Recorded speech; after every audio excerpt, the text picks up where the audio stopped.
Oke, selamat. Direkam. Selamat malam semuanya. Di sini kalau kita bahas ISG sedikit. Nah, ini jadi sudah terlihat ya Bapak Ibu semua. Oktober pas hari ini pas akhir bulan. Bentar, kok error. Nah, sudah kan dan akhir bulan Oktober hijau. Bulan ini kalau sampai merah, Bapak Ibu nggak usah takut karena memang secara statistiknya banyak merahnya. Mungkin bulan depan Desember baru jauh lebih baik lah, bulan terbaik. Untuk ISG itu Desember. Jadi dibeli apalagi Pak Purbaya Menteri Keuangan kita orang market, orang pasar modal bilang akhir tahun 9.000 nih. Waduh, di target tuh. Makanya lumayan mantap lah. Dia bilang itu bukan tebak-tebakan, dia ada rumusnya, ada hitung-hitungannya.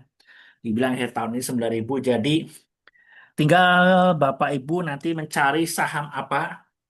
Jadi seperti pepatah bilang kalau lagi uptrend ini pilih sahamnya lebih enak, trading pun enak, mau investasi juga dibanding kalau lagi downtrend gitu kayaknya itu kita susah banget.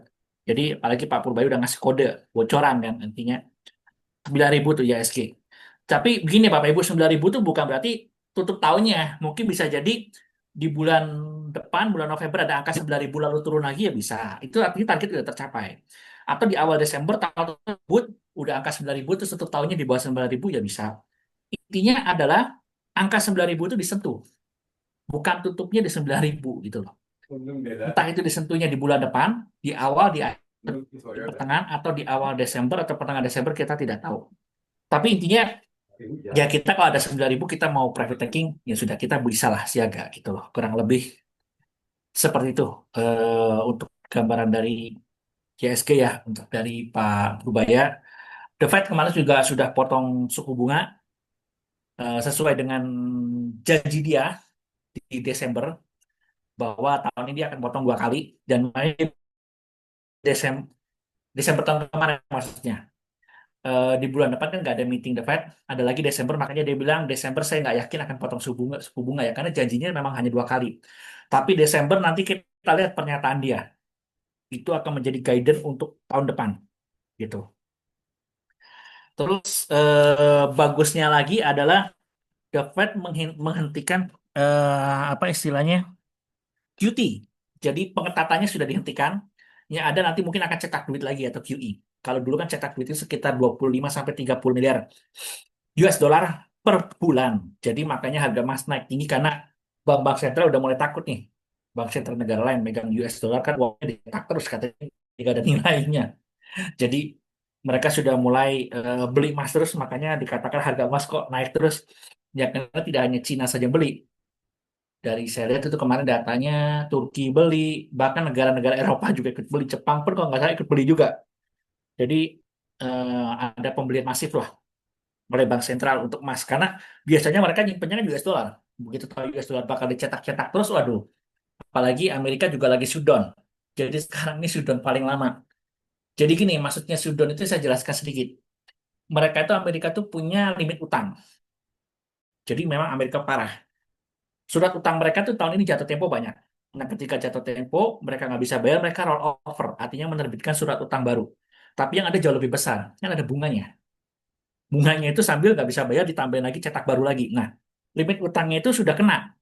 Kalau sudah kena, dia nggak bisa nerbitin surat utang lagi. Harus izin dari Kongres. MPR-nya lah kalau di sana. Kongresnya belum ketuk palu, karena ada debat antara Republik dan Demokrat itu 50-50. 50 di Republik, 50 di Demokrat. Jadi alot perdebatannya. Karena masing-masing ngotot. Makanya karena limit hutangnya tidak bisa ditambah, ya sudah. Jadi shutdown artinya kemarin seperti gaji tentara tidak bisa dibayar kan gajinya setiap tanggal 15. Cuma bulan kemarin pakai dana-dana cadangan. Nanti Maya bilang tanggal 15 bulan ini bahaya nih kalau sampai tentara Amerika nggak digaji lagi gitu kan. Makanya apa istilahnya Amerika lagi payah sebetulnya. Karena ada perdebatan kalau si Trump itu pengen apa ya? Udahlah lo setujuin dulu. Jadi memang biasalah politik mereka untungnya cuma dua partai ya. Kalau Demokrat itu kan lebih suka dengan program jaminan sosial. Jadi ada nama Obamacare. Kalau di kita tuh BPJS Kesehatan. Yang masyarakat bisa berobat gratis, semua dibayarin oleh negara. Kalau yang tidak mampu gitu kan. Kan itu banyak yang pakai. Terus juga ada tunjangan untuk pengangguran dan sebagainya. Itu sama Republik mau dipotongin semua. Si Demokrat nggak setuju, makanya alot lah. Nah itu kan otomatis menambah beban bagi Amerika juga. Makanya, tapi nanti jangan lupa kalau sampai Sudan itu pun dibuka, Demokrat dan Republik setuju menambah limit hutang, artinya pemerintah nerbitin surat utang lebih gede lagi kan. Kan di mana-mana nggak laku nih. Sudah pada nggak mau beli. Ya ujungnya sama, The Fed atau Bank Sentral Amerika cetak duit lagi. Makanya orang sekarang mulai ketakutan. Udahlah, kalau bisa nggak mau main US dollar, mainnya emas aja. Itu. Makanya harga emas masih akan bagus. Kemarin sempat naik terlalu tinggi 8 minggu berturut-turut, makanya ada koreksi kan. Ya, maka sampai di kita saya malas suka karena daripada kita masyarakat demam judol ya istilahnya kan gitu kan. Ya lebih baik beli emas lah gitu. Makanya sampai Antam katanya ngantri sampai di pasar karena harganya tinggi banget. Saya lebih suka seperti itu masyarakat kita beli emas karena uptrend. Kalau beli saham kan tidak semua orang paham. Mungkin kita kita sudah paham. Tapi masyarakat bawah kalau emas itu kan sudah dari zaman dulu kan, zaman orang tua nenek moyang lah, gitu kan. Jadi saya suka lah gitu loh. Artinya duitnya nggak kesedot yang aneh-aneh. Kalau judul kan pasti hilang. Kalau emas kan nanti kalau harga emasnya tahun depan naik tinggi, mereka jadi lebih happy kan. Kalau ada darurat uang pun ya butuh uang dijual pun mereka untung gitu. Uangnya masih ada dan masih untung lagi gitu. Nah itu.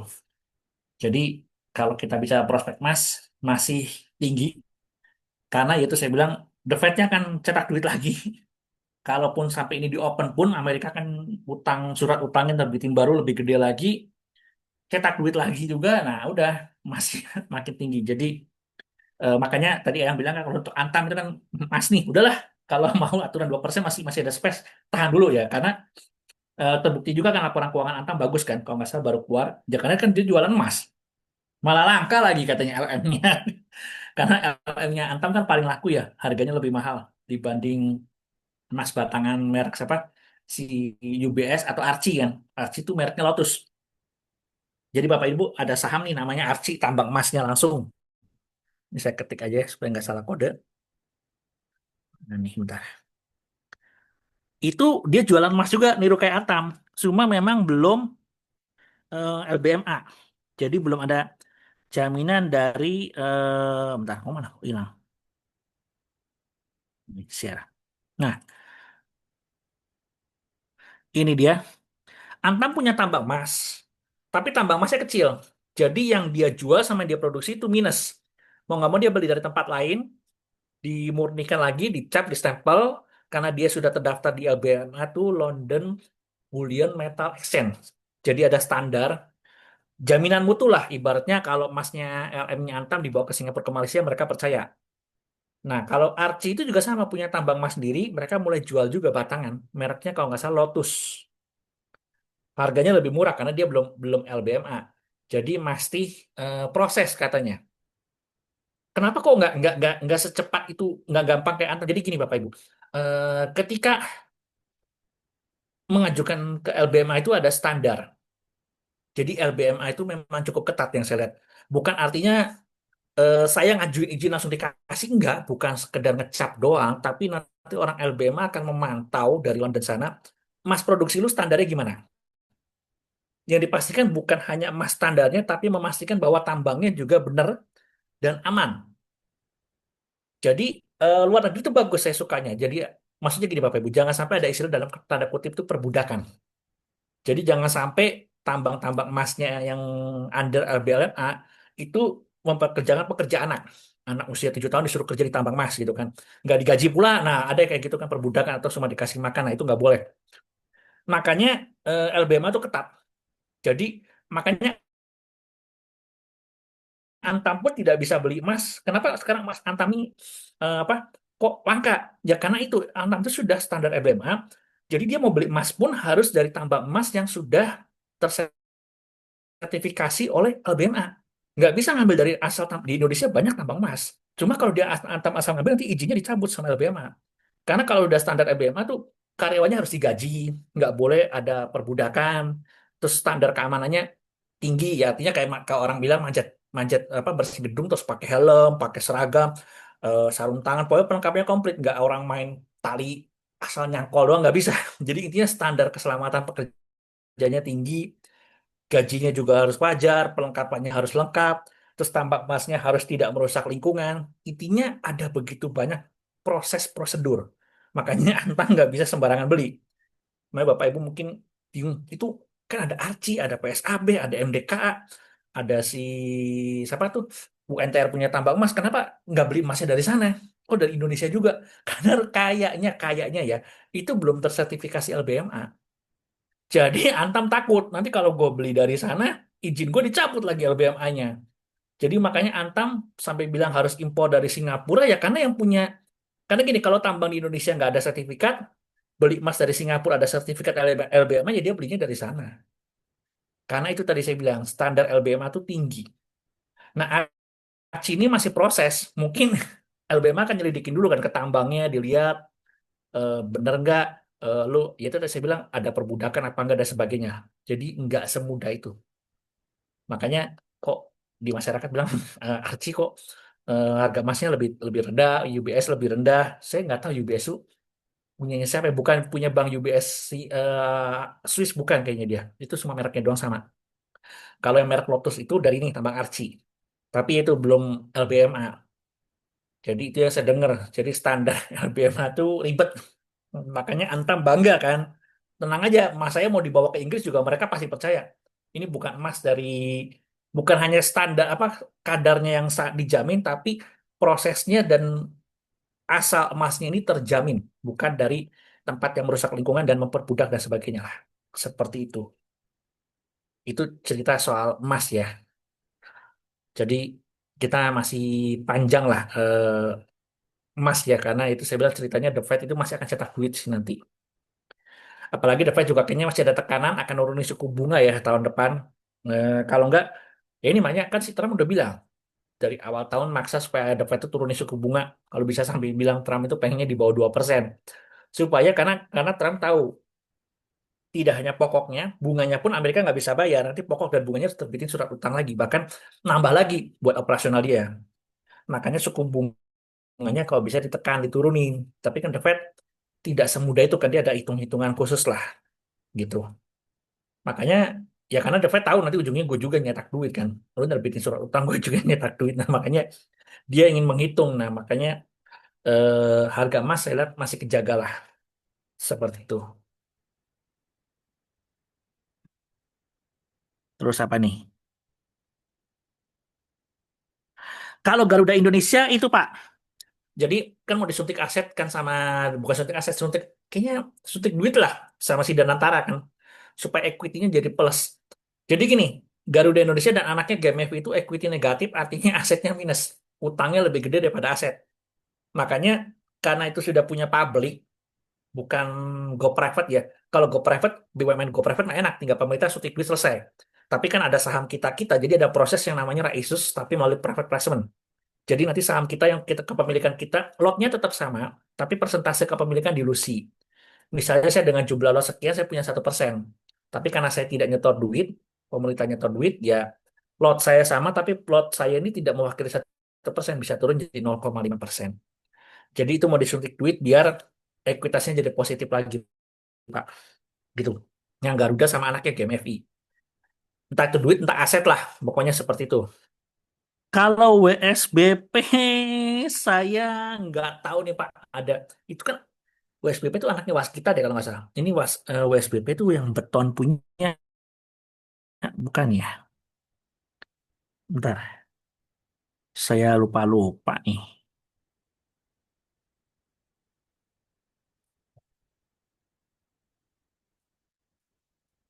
Oh ya benar, Waskita Beton.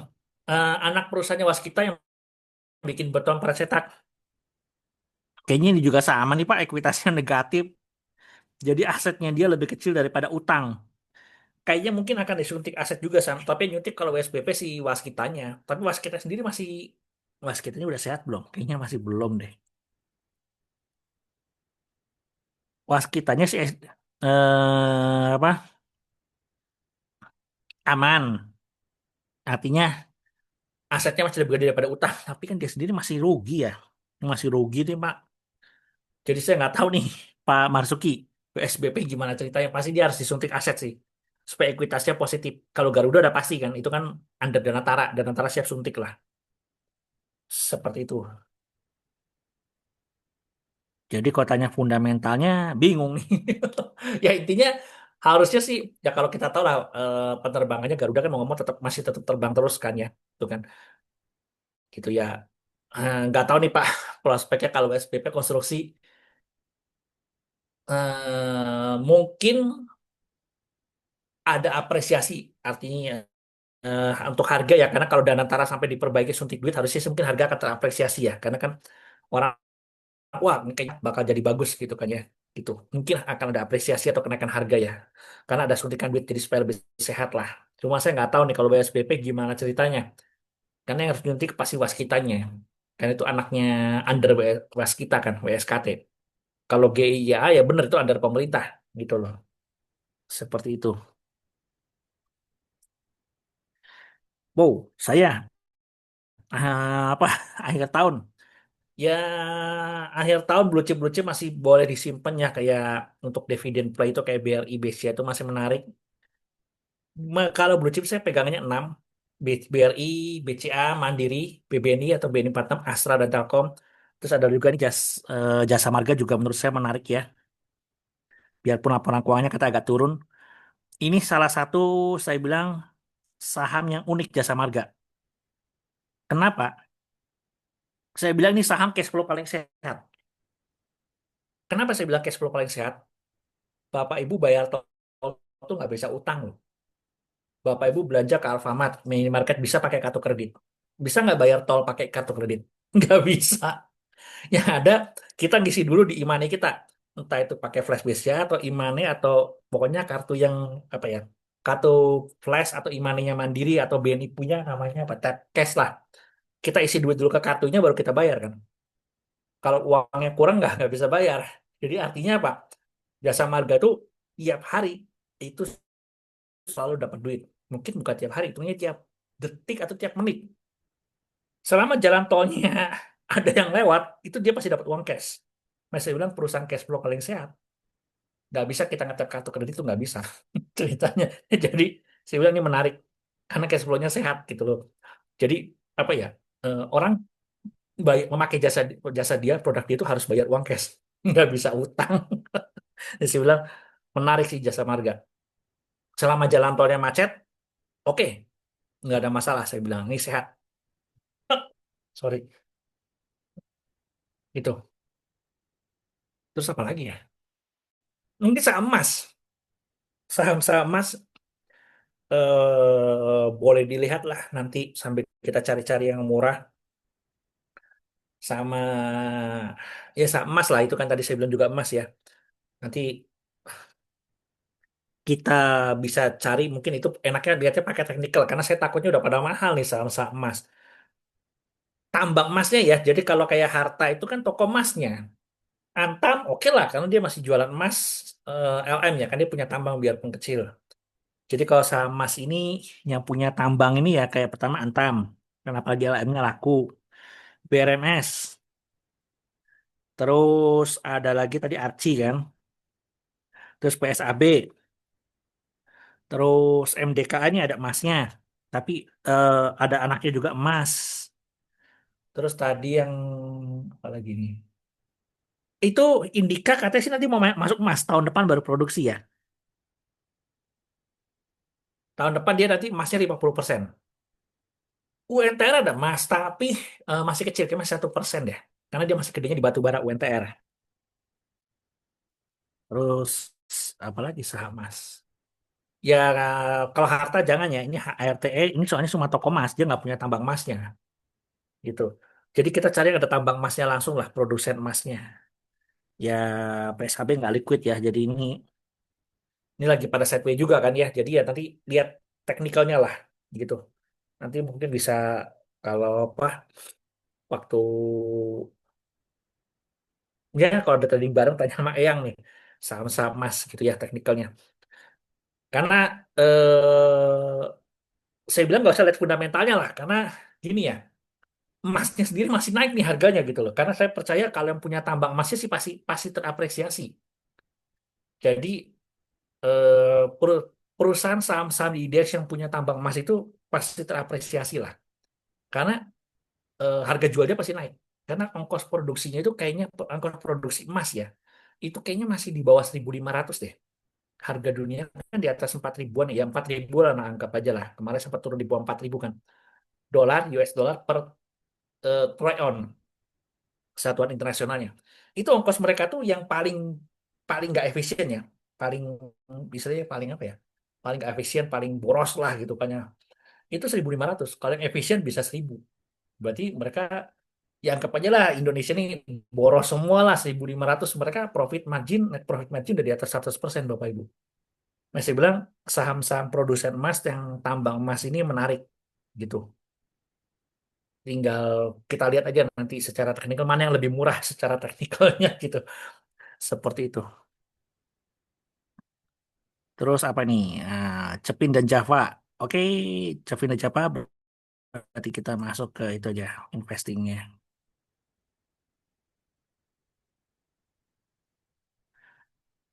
Oke, sudah terlihat ya. Cepin. Saya mohon maaf minggu kemarin saya ke Malaysia soalnya liburan dari hari Kamis holiday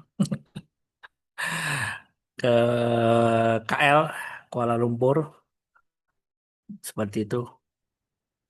Ini Cepin fair value-nya 6.000 Pak Tony masih ada space berarti ya. Kita lihat coba di ini dalamnya. Analis sentimen.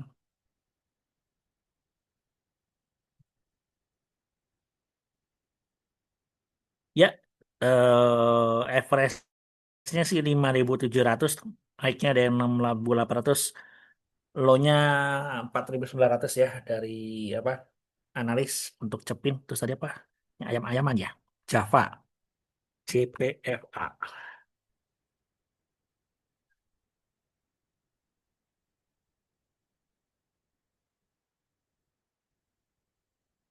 Oke, nya mepet ini.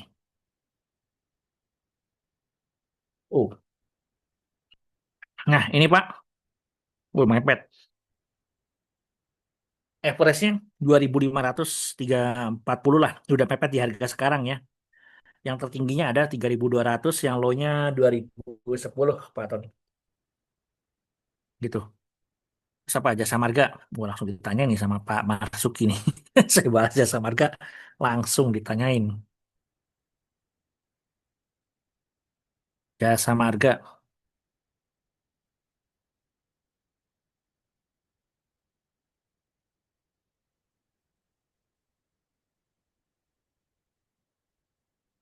Wow, masih di atas. Bener kan 6 ribuan? Feeling saya sih 6 ribu. Jadi saya setuju yang high. Saya setuju yang high nih 6.200. Bukannya di tengah lagi, tapi saya setuju 6.200. Jadi ini Pak Marsuki dan Bapak Ibu, kalau yang terendah 4.000, enggak lah, saya bilang harusnya 6.000. Bahkan 6.200 sangat sangat make sense. Ya 6.000 lah, soalnya hitungan saya sih 6.000. Gitu. Ini average-nya 5.000, tapi ya kalau saya sih lebih setuju yang pakai atas ya, 6.200. Karena saya sering memantau perkembangan jasa marga seperti itu. Dan ingat, jalan tol itu tiap 2 tahun sekali ada kenaikan harga loh Bapak Ibu. Itu. Cuma kadang-kadang kok laporan keuangannya agak turun Pak. Ya kan gini, Jasa Marga kan bukan hanya ngelola jalan tol yang ada aja. Dia kadang-kala harus bikin jalan tol baru. Nah ingat, jalan tol baru itu bikin bisa 5 tahun sampai 7 tahun. Pembebasan lahan itu lama. Oke, setelah jadi operasional itu dia butuh waktu 5 tahun lagi biasanya. Sampai macet. Kalau masih sepi kan dia belum untung. Kalau udah macet, apalagi kayak Jabodetabek itu Jakarta Cikampek padat, wah itu udah untung gede. Jadi biasanya kalau kata Jasa Marga dari jadi sepi sampai macet itu 5 tahunan Pak. Gitu. Pembangunan antara 5 sampai 7 tahun zaman sekarang. Nah itu makanya ketika sudah untung ya mau ngobrol dia ngebiayain yang dari nol lagi nih, bebasin lahan, bangun ulang, udah jadi operasional juga tunggu sampai macet lagi 5 tahun seperti itu. Makanya kan panjang jalan tolnya nambah terus. Kalau enggak ya, kalau stagnan aja sih enak gitu, tapi nanti jadinya stabil dong kayak Telkom gitu, nggak bisa tumbuh. Kan dia pengen tumbuh, harus menambah panjang jalan tol terus kan. Seperti itu, Pak. Jadi saya bilang kalau laporan keuangan turun, don't worry saya bilang karena yang jalan utamanya dia itu kalau nggak salah penghasilan utama itu dari dalam kota Dalam kotanya yang di bawah, bukan yang di atas. Yang layang itu bukan punya dia, itu punya CMNP. Sama Jakarta Cikampek, sama Jagorawi. Udah tiga itu andalan dia. Itu kalau macet udah is okay, don't worry. Karena sama belakangan ada ini Primadona baru, Jalan Tol Trans Jawa. Nah, itu penghasilan dia tuh. Seperti itu. Kalau itu masih macet, kunci-kunciannya di situ udah aman deh. BCTM,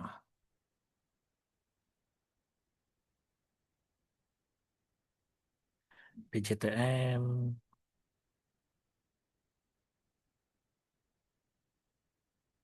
Nah, ini BCTM mana nih? Oh, loh, kok nggak ada? Lah, lah, lah, lah, lah. Oh, nggak ada yang ngitung dia. Nggak ada yang ngitung. Ya, kalau pakai AI sih segini Pak, 669. Jadi untuk bank daerah ini ya, BCTM, ini kan Bank Jawa Timur sama yang Bank Jawa Barat Banten, kata kuncinya simpel.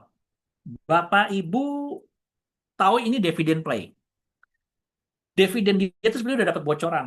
Gimana? Bapak Ibu coba buka laporan keuangan Provinsi Jawa Timur. Kalau untuk BCTM kan punya Jawa Timur. Jadi namanya APBN yang provinsi, bukan negara ya. Namanya APBD. Sorry. APBD Anggaran Pendapatan Belanja Daerah Provinsi Jawa Timur kan sudah disahkan nih dari sekarang. Itu mereka ada pos namanya dividen. Itu pasti dividennya dari Bank Jawa Timur. Nah, dari dividen situ ketemu angkanya berapa ratus miliar mungkin atau berapa triliun, Bapak Ibu dibagi dengan jumlah lembar saham BCTN. Ketemu bocoran dividennya. Kan itu mereka disahkan duluan.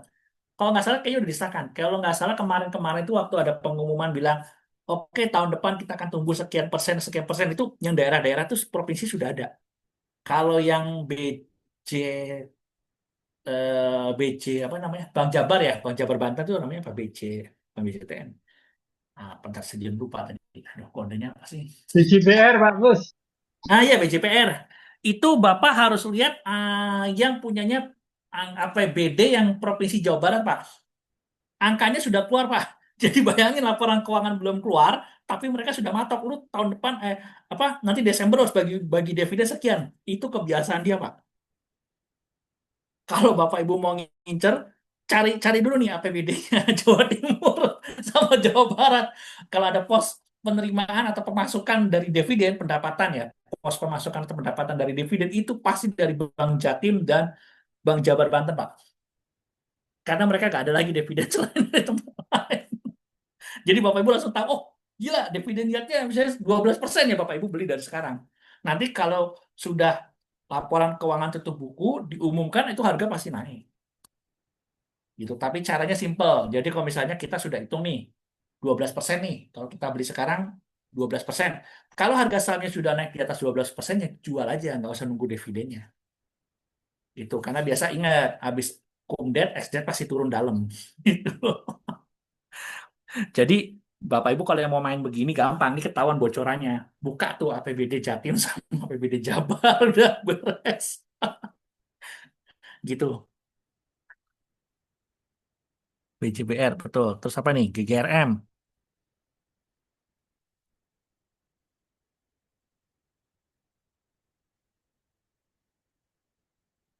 Saham rokok ini ya sebetulnya sentimennya adalah kalau Pak Purbaya bilang cukai rokok nggak naik. Cuma kalau nggak naik ya begini-begini aja. Lebih sehat kalau cukai rokoknya diturunkan. Itu akan baik banget buat saham ini. Tapi kayaknya Pak Purbaya belum nurunin. Tapi nggak dinaikin, oke lah sudah mending lah. Fair value-nya ya. Sorry kok technical. Salah-salah. Oh.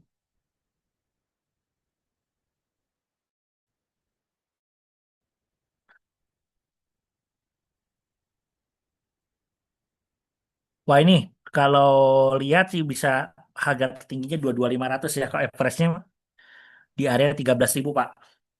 Untuk GGRM ya. Intinya saham rokok ya gitu. Nunggu cukai diturunin. Tapi kalau cukainya stabil ya udahlah. Selamat lah.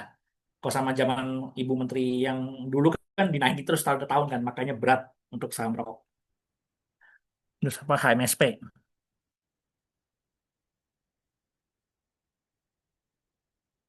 HMSP.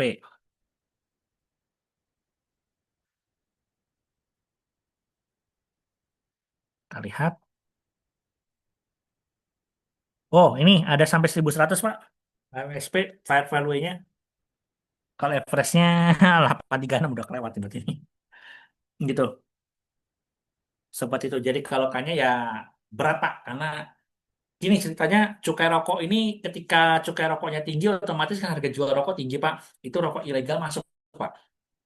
Tapi kalau cukai rokoknya rendah kayak zaman dulu, otomatis sekarang gini, sama lah kayak kita lah Bapak Ibu kalau beli barang yang ori sama yang bajakan, kalau harga sama pasti pilihnya yang ori kan Pak. Gitu loh. Tapi kalau harga orinya mahal, harga bajakan murah, ya kita pasti belinya bajakan yang ilegal gitu kan. Makanya sebetulnya Pak Purbaya ini lagi diuji. Berani nggak lu nurunin harga cukai rokok sama PPN? Karena apa? Memang APBN negara akan turun, tapi otomatis di ekonomi di masyarakat ini akan bergerak, Bapak Ibu. Jadi kalau mau menghajar rokok ilegal itu gampang. Turunin cukai rokok, zaman sebelum kenaikan tinggi, otomatis kalau harga sama dengan rokok ilegal sama rokoknya yang bayar pajak ini cukai ini sama, pasti rokok ilegal mati ya. Mereka bilang harga sama ya, gue milih yang original lah. Gitu kan istilahnya. Nggak usah dibikin lebih murah. Kalau samain aja deh harganya gitu kan. Gitu. Sama kalau PPN itu kalau Pak Purbaya berani nurunin PPN, pajaknya diturunin, otomatis kan spend itu akan tinggi kan. Kan selama ini kita kemana-mana bayar pajak secara nggak langsung. Coba Bapak Ibu ke Alfamart belanja itu pasti ada unsur PPN-nya kan. Nah itu kalau selisih 1% aja udah lumayan itu sebetulnya. Terus kalau Profesor Ferry Latuhin sih bilang jangan hanya PPN-nya bos, tapi pajak korporasi perusahaan juga diturunin. Waduh, kalau bilang ini duit pemerintah dari mana dapat duitnya? Inilah ujiannya Pak Purbaya. Semua Pak Purbaya bilang udah pajak gak bakal naik. Dia jamin gak naik, tapi yang UMKM kan sudah di-fix sama dia. UMKM itu penghasilan di bawah 4,5 miliar setahun, pajaknya tetap 0,5%. Dia jamin sampai apa pemilu kan, pemilu lagi 2000 berapa tuh? 2029 ya kalau nggak salah, gitu. Udah ditetapkan. Jadi kalau itu harusnya sih nggak bakal dirubah. Jadi sorry ya, maaf. Semoga aja Pak Purbaya nggak diganti. Kalau sampai amit-amit diganti pun keputusan UMKM harusnya nggak dirubah sih, gitu. Kecuali Menteri Keuangan yang baru maksa gitu kan. Karena Pak Purbayanya sudah ngumumin. Makanya kan ini ekonomi langsung agak bergerak kan.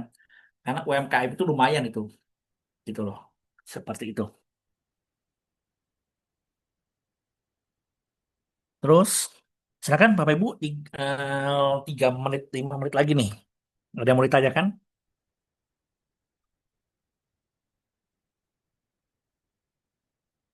Open mic aja silakan langsung.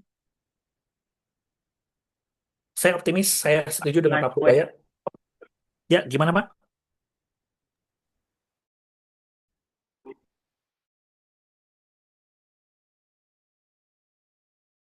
Saya berminat untuk menabung saham ini. UMTR menarik Pak, karena dia lagi diversifikasi. Saat ini kan dari batu baranya dia cukup, entah itu jualan alat beratnya, atau dia punya tambang batu bara, atau dia kontraktor tambang batu baranya ini memang berat. Nah, bosnya berat artinya porsinya gede banget. Dia sudah masuk ke tambang emas, termasuk beli tambang emasnya PSAB, tapi masih kecil porsinya. Karena penghasilan dia, karena gini Pak, jualan alat beratnya UMR itu kan alatnya gede. Bapak mungkin pernah lihat kan aja mobil Avanza kelindes itu supirnya nggak kerasa Pak, karena saking gedenya. Mhm. Jadi bannya aja itu harga bannya itu katanya sudah mencapai puluhan miliar Pak, satu bannya tuh Pak. Makanya Oh, susah Pak gantiin gantiin apa sektor batu bara itu UMTR susah. Tapi satu hal yang bagus, grup Astra ini termasuk UMTR adalah anak masnya, punya uang cash gede Pak. Dan mereka mau masuk ke bisnis baru. Ada ke apa geothermal, terus energi terbarukan, apanya, EBT lah. Terus juga ke tambang emas gitu. Terus ada mau masuk tambang nikel juga kan gitu loh Pak. ah, Menarik Pak. Coba kita lihat ini ya, harga wajarnya berapa nih? Menarik tadi Pak, sih bener. PR-nya 5,5 ya tadi pagi ngelihatnya. Setuju. Kalau mau nabung saham boleh Pak, setuju. Tuh Pak. Dan saya setuju dengan hike ini. Karena harusnya di atas 40.000 Pak. Untuk harga wajar ya. Saya setuju 10 dengannya di ribuan ya atas. Pak ya. Saya setuju dengan di atas. Karena gini Pak, Astra ini yang saya tahu ya Pak, kayak UMTR ini kalau beli itu nggak mungkin masuk 100% Pak. Kan itu bisnis baru, Pak. Iya. Jadi, kok Tris? Ya. Oh, bisnis baru nih seperti ini. Nah,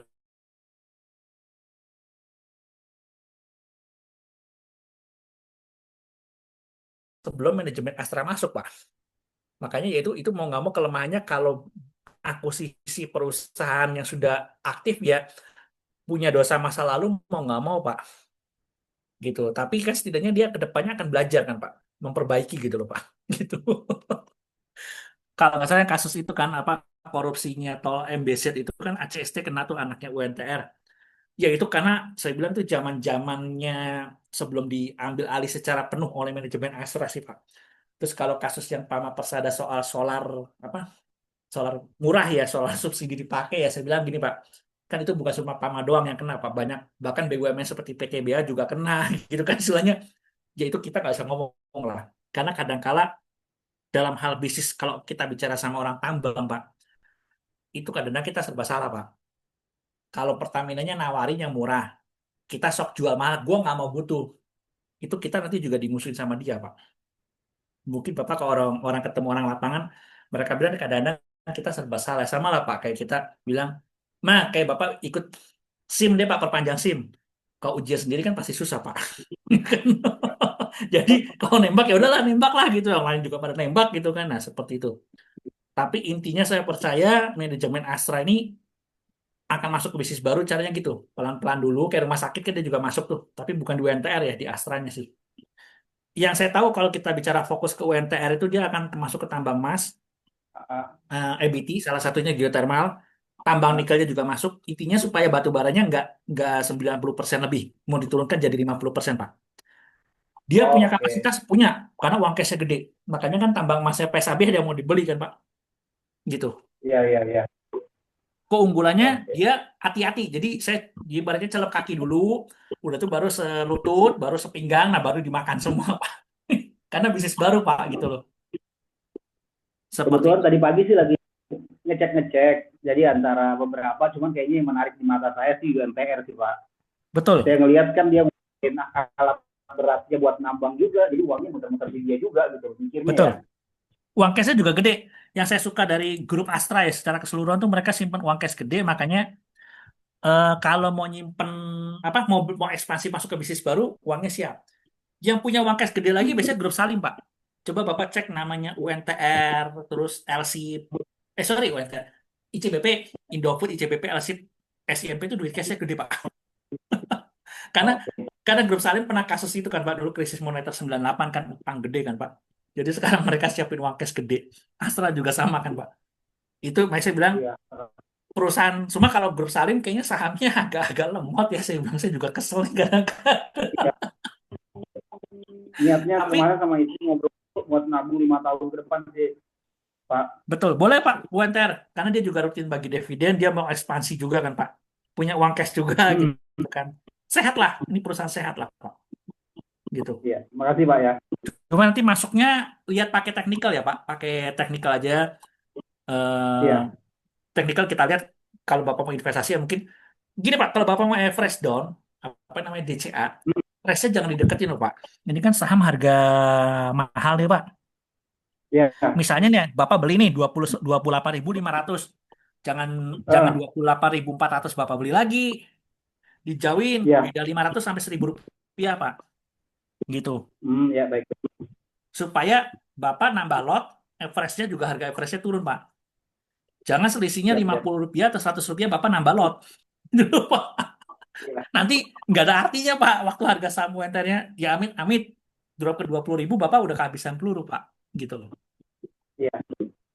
Kalau saya Siap, sih siap. Iya biasanya Pak. gitu. Ini apalagi saham mahal ya. Jadi bedanya antara 500 sampai 1.000 rupiah lah. Baru beli lagi lah. Gitu. Iya. Saya sih Jumlah rencananya lotnya paling samain sebulan aja sekali. udah nggak usah pusing deh. Gitu kan. Kalau nggak Bapak mau pakai teknikal boleh. Tinggal aja dicicil kan belinya. Sekian beli, Iya. sekian lagi beli gitu. Tapi ingat jangan dimepetin Pak harganya. Gitu. Sebenarnya tadi pagi ada kepikiran lagi, Pak, Ap- ITMG. Teman saya kayaknya ITMG kan minyak ya, Apa dari itu Pak? tambangnya. ITMG. Oh ITMG mah batu bara tambang. Iya, itu saya ngelihat apakah itu juga menarik nggak ya buat jangka panjang, Pak?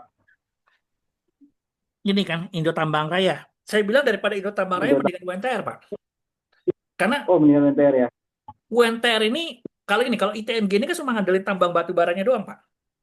Kalau harga Iya. batu bara jatuh, dia ikut jatuh langsung, Pak. Ah, Kalau si ini, UNTR, itu kan dia ada jual alat berat, ada iya. kontraktor tambang, tukang galinya nih, Pak. Hmm. Punya tambang batu baranya juga, Pak. Jadi kan lebih aman, Pak. Iya, Mau Pak. harga batu bara turun pun, kerjaan untuk kontraktor tambang tetap ada kan, Pak. Gitu loh. Iya. Alat berat tetap dibeli kan, Pak. Iya, Kan buat gali kan, Pak. Gitu betul loh. betul. Sip sip, Mas. Lebih enak saya bilang di UNTR-nya. MTR ya. Oke deh.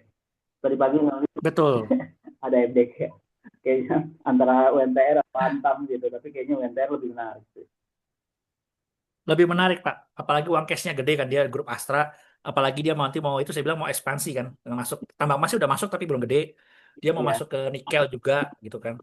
Terus sama iya, apa industri geothermal atau EBT lah katanya gitu kan. Gitu. iya. Pakis, nanya dong kalau Ya, kita mau nabung buat 5 tahun ke depan, kira-kira dari ada rekomendasi nggak dari Pak Pakis selain UNTR ini? kalau mau ada masuk lagi ke ADMR, Pak. ADMR, oh ada raw minerality ya, alam Karena ini mineral. batu baranya batu bara sorry, batu bara coking coal, Pak, untuk buat bikin baja, Pak. Batu bara kalori tinggi. Oh, oke. Jadi batu baranya Kalori bukan tinggi ya. dibakar. Jadi kalau kita tahu mau bikin baja stainless steel, itu kan ada tembaga, ada nikel dan sebagainya dimasukin. Itu batu bara coking coal-nya ikut dimasukin ke adonannya, Pak. Bukan dibakar buat Oh, manasin oke. tungku, bukan. Dimasukin ke adonannya. Jadi selama baja stainless steel masih dipakai oleh dunia, ini batu bara coking coal masih dipakai. Terus yang kedua, dia kan mau Oh, ada oke. smelter aluminium tuh, Pak. Hmm. Mau produksi kan mau jadi. Wah, itu nanti dia punya dua bisnis, Pak. Tidak hanya ngandelin batu bara coking coal buat baja stainless steel, tapi dia ada aluminium juga nanti, Pak. Gitu. Hmm. Dan ingat Pak, produksi batu bara coking coal dia masih dinaikin terus Pak dari tahun ke tahun. Kan produksi dia masih kecil tuh. Kalau kayak Hmm. batu baranya Adaro kan di ADI ya, itu kan sudah 60 juta ton per tahun Pak. Naik jadi Ya. naik jadi 120 juta ton dalam setahun nggak mungkin Pak. Kalau nggak salah produksi gitu Hmm. masih 5 juta ton deh, apa 6 juta ton. Itu dinaikin 50% setahun sekali bisa Pak. Kan Oh, oke. skalanya masih kecil Pak. Ibaratnya gini Pak, Iya, iya. 5 juta naik ke 6 juta, 7 juta masih gampang dong Pak dalam setahun. Iya, Naikin lagi betul. misalnya ke 3 juta, 10 juta masih bisa. Nah, tapi kalau dari 60 juta ton, setahun disuruh naik tambah 90 juta ton, berat, Pak. Karena Iya, iya. size-nya masih kecil, masih bilang batu bara coking coal-nya pun masih bisa tumbuh, cadangan dia masih besar, produksi masih kecil, jadi masih bisa naik, tambah lagi punya bisnis baru sih, Pak. Siap, siap. Makasih Pak Tapi Sis. mainnya agak lama ya, Pak, ini. Takutnya lupa sih, kayak nggak tahu nih. Iya, Gitu. ini rencananya sih mau nabung ya rutin lah sebulan sekali gitu habis gajian nambah nambah gitu-gitu doang sih. Iya, jadi kalau ke ONTR kan batu baranya batu bara thermal buat PLTU dibakar kan, buat ngasilin listrik. Kalau ini batu baranya dicampurin ke dalam adonan bikin baja tahan karat gitu. Kok namanya batu bara coking coal, kalorinya kalori tinggi gitu. Dan langka Pak. Kalau nggak salah yang punya banyak itu cuma Mongolia sama Australia, di Indonesia tuh langka. Indonesia itu kalau nggak salah daerah Kalimantan Tengah deh yang ada nih kategori coking coal Pak gitu. Pak, nanya, batu kan pemerintah lagi ingin ganti Suaranya LPG kecil ke Pak, sorry, MBE bisa ya. digedein Pak? Pemerintah kan sekarang mau ganti apa dari apa LPG ke MBE yang dari batu bara itu ya. Itu gimana ya prospeknya terhadap perusahaan batu bara ya, Pak? Memang ada gasnya, Pak. Sebetulnya sama kayak kayak sampah itu di tempat penampungan akhir. Itu kan numpuk-numpuk sampah itu harusnya kalau makanya kadang-kadang ada pipa, Pak. Itu buat kalau gasnya nggak itu bisa meledak, Pak. Ditekan kan, Pak. Batu bara juga sama, Pak. Di tambang-tambang itu ada gasnya. Cuma masalahnya belum bisa. Saya nggak tahu nih gasnya sama apa nggak, Pak. Karena gini, Pak. Kita bicara sedikit detail ya, Pak. Bapak kan nganggapnya LPG nih, Pak. Kalau Bapak tahu ada Ah, namanya yang punya gasnya, punya pegas, yang pipa dialirin ke rumah-rumah, Pak. Itu juga gas, Pak. ah, Tapi beda, Pak. iya, Kalau LPG itu Bapak 3 menit air mendidih, Pak. Masuk kubuk-kubuk-kubuk itu keluar iya. buih-buihnya. Pakai pakai kan rumah saya tuh di rumah orang tua pakai pipa gas itu Pak, punya pegas tuh Pak, jaringan gas rumah. Itu setengah jam saya celup tangan itu nggak panas Pak, masih hangat hangat hangat hangat kuku aja nggak Pak. Jadi tekanannya kurang Pak, padahal gasnya sama. Iya, beda ya. Tapi ada spesifikasi lain. LPG kalau bocor itu kan ke atas.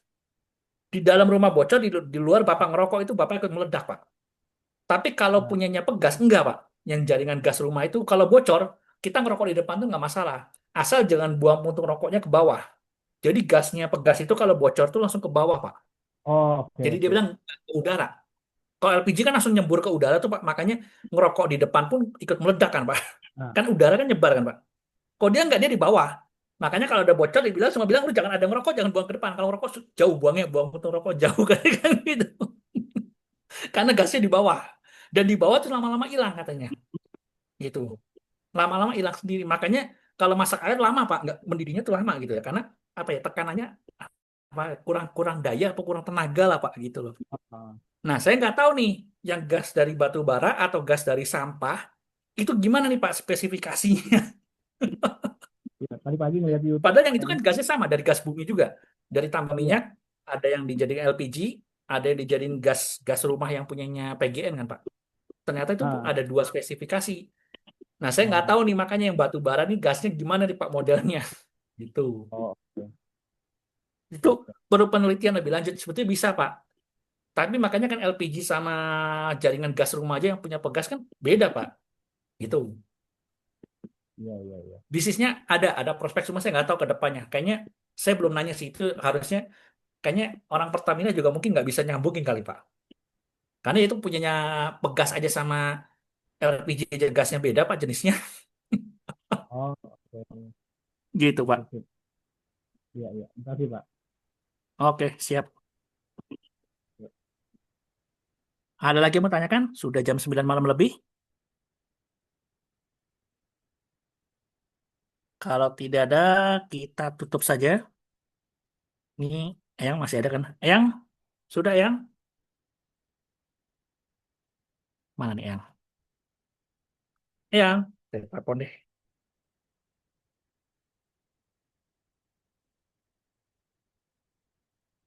Jadi intinya Bapak Ibu nggak usah khawatir, market kita aman, masih uptrend. Makanya kalau mau trading yang mau invest ya invest gitu kan. Mau campur boleh tapi bedain akunnya supaya nggak bentrok gitu. Banyak akun buat trading sendiri, akun buat invest sendiri lah gitu. Oh ini terakhir ya, Silo sama apa tadi nih? Udah start. Silo sama apa tadi? Isat coba ya terakhir. Silo, Siloam,